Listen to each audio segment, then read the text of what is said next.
In this video, I'm going to show you how you can easily send friend request on Facebook.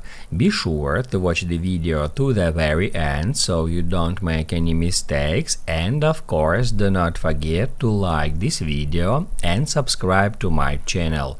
Thanks guys. So let's get started, and first off, open up Facebook app and then go to Friends. That's where we can find incoming friend requests. We can tap at See All, and then if we would like to add that users to our friends, we can tap at Confirm. Also, there we can find people you may know.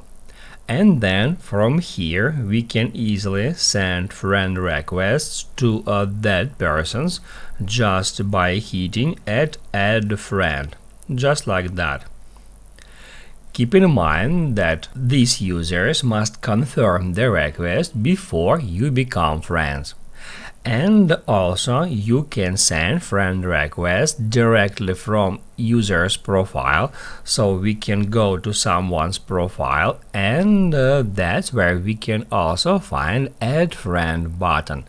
If we tap on it, we'll send friend request to that user. That's how you can easily send friend requests on Facebook.